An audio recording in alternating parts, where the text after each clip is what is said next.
Dimanche 15 janvier 2023, Jean-Michel Jarre a eu le plaisir de voir son fils David, né de sa précédente union avec l'actrice Charlotte Rampling, le rejoindre sur le plateau de l'émission Vivement Dimanche, diffusée sur France 3.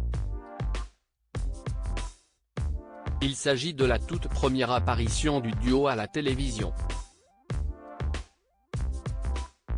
De quoi émouvoir le musicien de 74 ans, notamment très content de voir que le fruit de ses entrailles s'avère être un brillant magicien.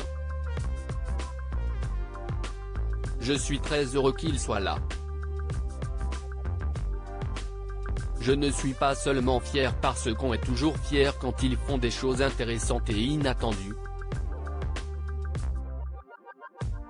Mais il est en train de devenir le taulier sur le plan de la magie. Il a attendu un grand nombre d'années pour venir sur les plateaux télé pour préparer son show, a-t-il assuré à Michel Drucker, avant que l'illusionniste ne les rejoigne sur le canapé rouge pour effectuer son tour de magie.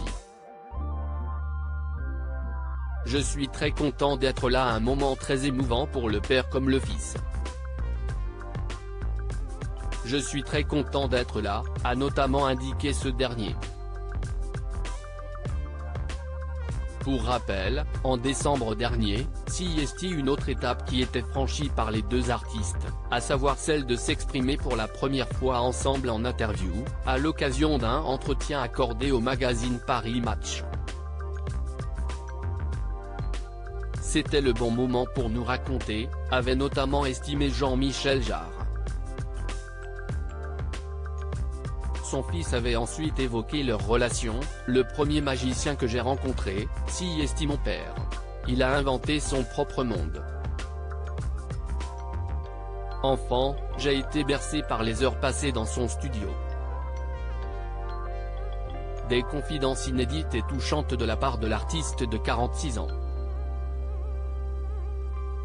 À noter que son père, aujourd'hui en couple avec la comédienne Gong Li, avait également profité de cette entrevue pour s'exprimer sur la sortie d'Oxymore, son 22e album. Un projet brillant, complètement barré, jubilatoire, qui est déjà dans le top 10 des ventes mondiales, écrivait notamment Paris Match dans son article, tandis que le magazine Les Inrecuptibles évoquait un disque multiple, à la confluence de l'hommage et de l'anticipation, du digital et du numérique, de l'expérimental et du fonctionnel.